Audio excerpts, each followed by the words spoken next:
Okay, should be good.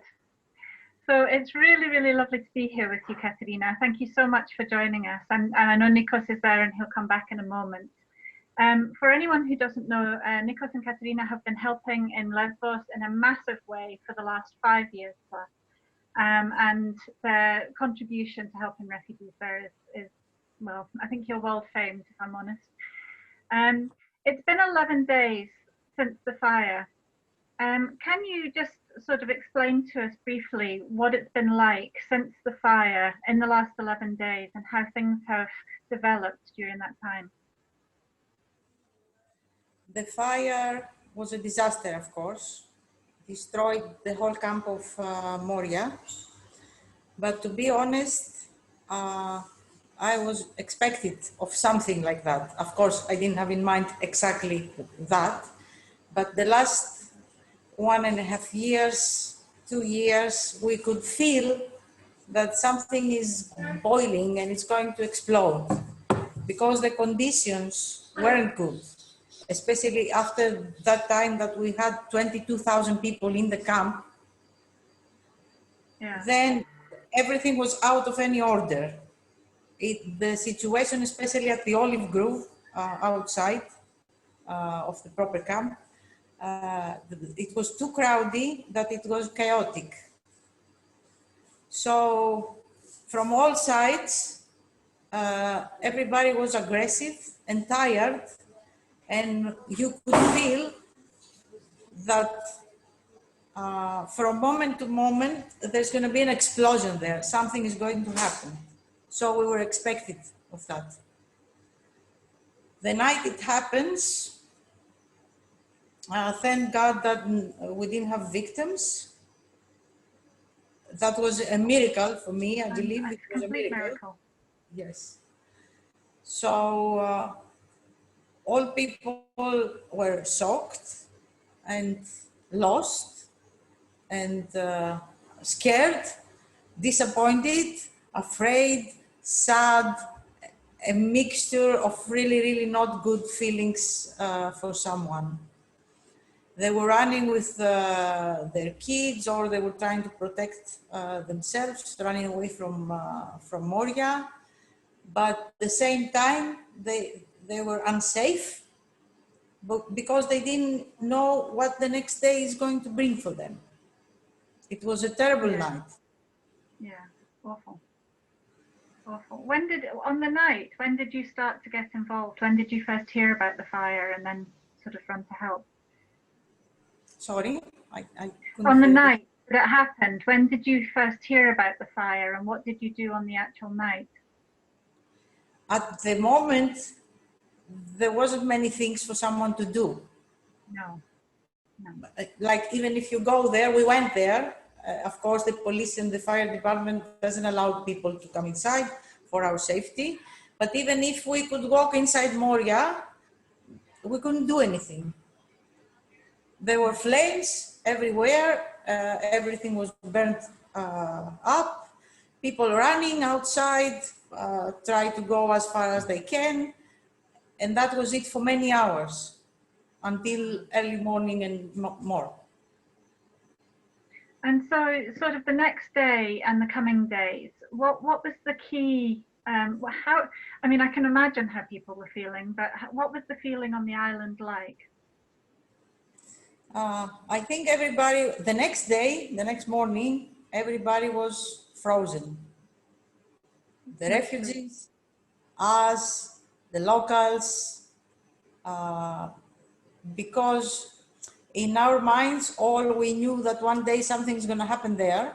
But when it happens, of course, it's completely different than what you have in your mind.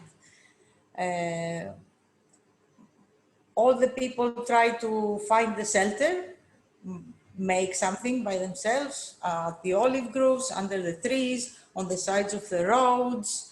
They were without food, without water. Whatever they had, for one more time, they lost it in the fire.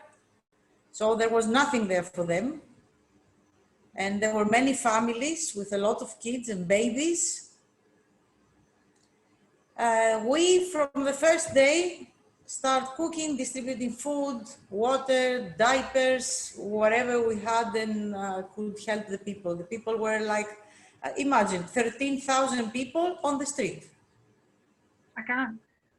It's even difficult to, yes, but because we see that for us, it's not the first time we see this, because 2015, we had also thousands of people on the streets. Yeah. But the whole situation was different at that time. Yeah. And in what way did this feel? Did this feel worse in some ways? If it's possible, did this feel worse than 2015? It is, yes, of course. It was worse this time. Worse, much worse. Because also the locals and the refugees all was tired anymore. yes, it's not the same. 2015, the locals, all of them supporting the refugees, trying to help. Now they make a step back and they said, okay, they burn their camp, like this is it. Yes.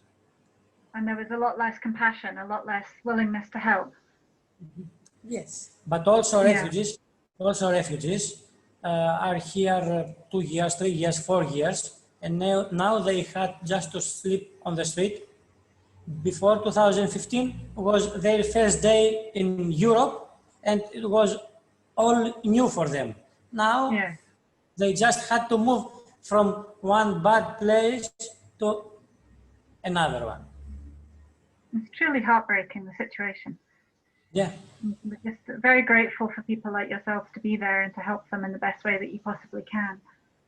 So over the coming days, like we're now 11 days past, a few days ago the new camp opened.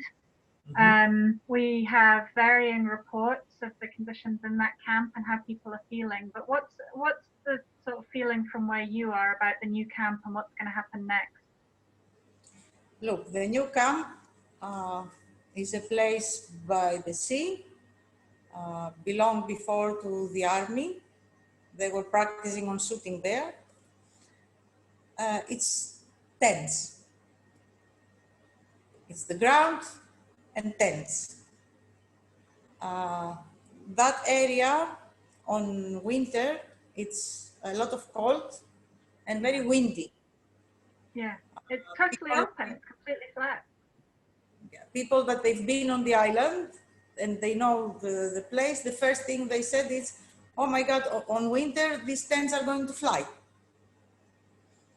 I hope that this is going to be a temporary solution, because I know that it's not human to let all these people spend the winter in that place, under tents.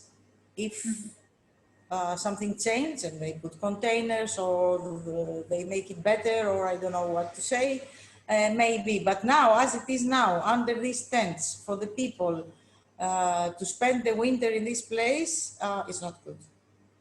No. I think we all feel the same way, Katerina. We all feel the same way. And is the feeling now that the camp is there and the people are in it, and whether it's temporary or long term, should we help to make them as comfortable as possible inside the camp?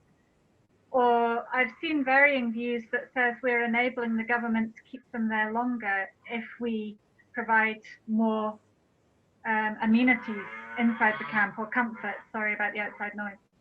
If we provide more comfort, that we make it worse and make it more long term. And we genuinely don't know whether to help make it more comfortable or try and keep it uncomfortable so that a different solution has to be found. Does that make sense? If they are more comfortable or more uncomfortable, nothing is going to change, I believe, about the plans of the government. Right. It won't make any difference. Of course, whatever can make the people feel more comfortable, it is good, because they have nothing there. We will start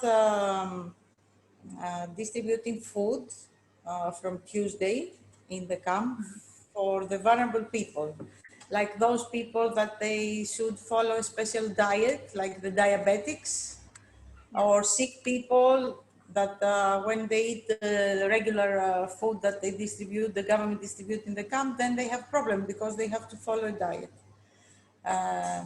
And we will extend that into other groups of vulnerable people also until we give them all every day 2 meals, lunch and dinner. We also were waiting the next days 10,000 masks, and the end of the month about 3,000-4,000 raincoats. Okay. Yeah. We also have diapers that we'll distribute, and like always, whatever else comes to us, it's going to be distributed in the camp. I believe that someone, if they want to make people more comfortable than giving them the necessities, has to take them out of there. Yeah. In some way, independent way. And when you distribute food inside the camp, is that with the authorities' permission? You've gained the authorities' permission to do that? Yeah. Yeah, because we... Yes, of course. We are collaborating with the director and the authorities. Yes, of course. Yeah. And have other NGOs got permission to work inside the camp now? Some NGOs, they are inside, working this moment. Yes, we don't know what we will be in the future because every day the rules change. But you have to be very flexible at this day. Yeah. Because it looks like actually the government doesn't have a full plan. They also try to follow the needs. It's a bit strange, the situation. So I think yesterday was the day that almost all people get in the camp, about 12,000 people. There's just a little more outside that I believe tomorrow they're going to get in also. So the situation is a bit chaotic, not without any control, but still need some days for all of them and all of us to have a schedule, organize everything, and each one go to its place and do what he has to do.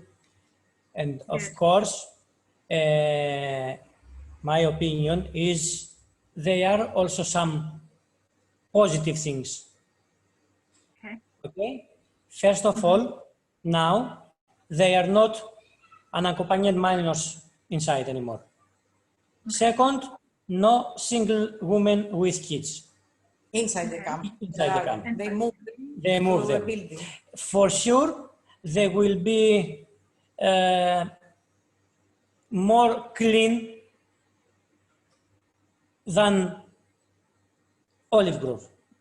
Olive Grove, yeah. Okay, it's a bad, very big camp, but it's less unhuman than Olive Grove.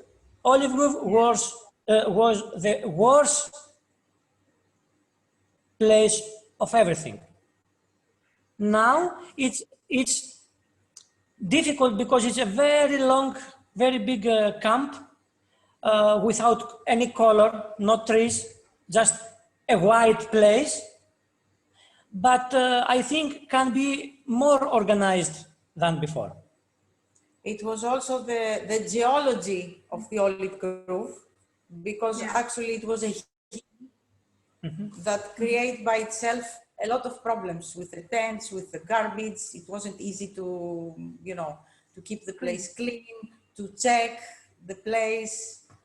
But, it was a camp and this is another camp. Me, I'm against camps. I would like all people to find another solution, not in camps. Nothing. But as long as they are... Big. Sorry? And it's so big. So many people. Yes, so there's so many people and such a big area of land. Far too big for a camp, far too big. Still, they put in tents every day, more tents, because it's not enough yet for all the people, but the procedure is fast with the tents. And we have to wait a little bit to see the results then. Yeah, exactly. I hope that they are going to move some people of the 13,000, because my opinion is that 13,000 people cannot spend the winter in this place. No, no, no, I don't believe so either. And one more What? thing, that I want to notice one thing in 1 minute. I'm taking from your time more. No, that's okay. All the years now, the unaccompanied minors were in Moria, in a protective section, but they were inside the camp. And whatever we did and whatever we say, it was so difficult for these kids to move to another place or to Europe. After the fire, in 2 days' time, in 24 hours, they found a way. They took them by plane from Lesvos to Thessaloniki and Athens, and they're going to move to Europe. So it wasn't so difficult. That means that many other things are not so difficult also. I agree. And today I read something funny. Someone local from Lesbos, he said that in China, Wuhan, when the coronavirus crisis started, they will build in 10 days a very big hospital. Okay. It was like a miracle. Uh-huh. In Yeah. 10 days, big hospital. Now, in 8 days, they built a very big city. They did. Yeah. Now, if people make a plan and wants to change the situation, it's easy to do. And this is the proof. Yeah. And now they have less arguments when we try to make more change, which we will. We will. And Nikos, you just mentioned coronavirus. Yeah. What's the feeling about coronavirus now? I'm told that there's no area in the camp for isolation for No, they are. coronavirus. Everybody was tested. There is. They are 215 cases, positive cases until now, and there is a separate place. Yes, they are isolated. Yeah. And every day they making tests in the camp. They test the people. Of course, it's not possible in 1 day to test 13,000 people, but they do tests because we see it. This is true. And how is the feeling amongst the people for coronavirus? Are they scared? I think everyone now feels strange, not only because of coronavirus, but because of the place and their future. Because if you hear different places, areas, they said there will be closed camp, no freedom. Some others, they said, not some others, messages from government. They said that will be open the gate for all the people to go out 8 in the morning until 8 at night with cards. They will go out and again inside. Now everyone listen about and feels strange because nobody can say for sure what will be in the few days. Yeah, also in Greece in general, the last period of time is not going well with COVID. Like it's going up and up and up. And there are some extra rules every now and then. And maybe we're going to go on a lockdown soon. Again. Yeah. Again. I think we might be as well. So yes, it's difficult for everyone. Yeah. So much uncertainty. Is there anything else that you'd like to share with everybody? How we can help, what we can do, how we can help you help the people? Apart from donations. Now it's a difficult time. We have to be all together without any egos to make a big team to help all these thousands of people, because now they need us more than ever. At this moment, we try to keep the amount of the volunteers we work with a little bit low, and this is because of COVID.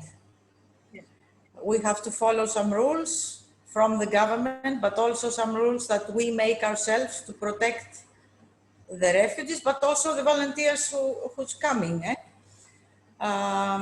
So the volunteers that we have, it's not enough actually, and that means the work we do it, but then we have to work harder than before, all of us. Yeah. So I cannot say that come to volunteer with us. Of course, everybody's welcome and that will be very helpful, but we try to bring not so many people, like not so big teams, less people in a team. Another way is to help us financially, because unfortunately, whatever we want to do needs money. It's not nice to say, to hear it, but this is the reality. So if people want to help us, they can donate to our bank account. You can find it on our website, on Facebook page, or contact us. Yeah, this is also another way. Yeah. And pray for the people is another way. Definitely. Send us positive energy. We need it so much. We're sending as much as we can, but I don't know if it's doing any good. It is, it's working. Do you have anything else that you want to add or say? We want to thank all the people. Yes. Yes. We don't have the like.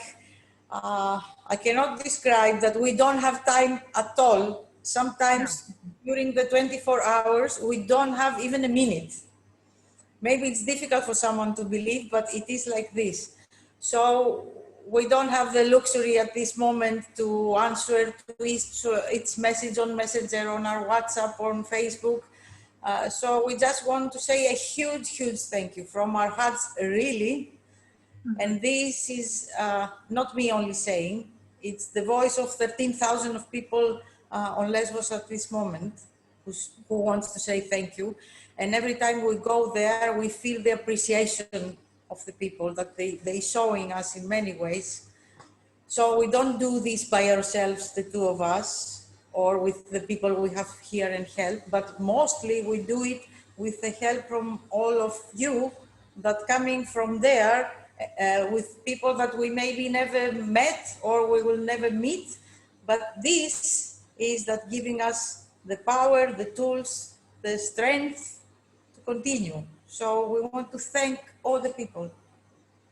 I think everybody wants to thank you guys right back. I mean, the strength that you put into this and the commitment that you have and the hours that you must be working right now. I mean, we're just hats off to you. It's absolutely phenomenal work, and we can't thank you enough for being there. And I for one, want to come out and volunteer, and I'm a bit grounded as well by COVID, but yeah, we'll be back one day. But it's phenomenal work that you're doing, both of you. Thank you so much from all of us as well. And thank you for your time today. Thank you I know for that you today. Thank you so much. I'm going to stop the recording.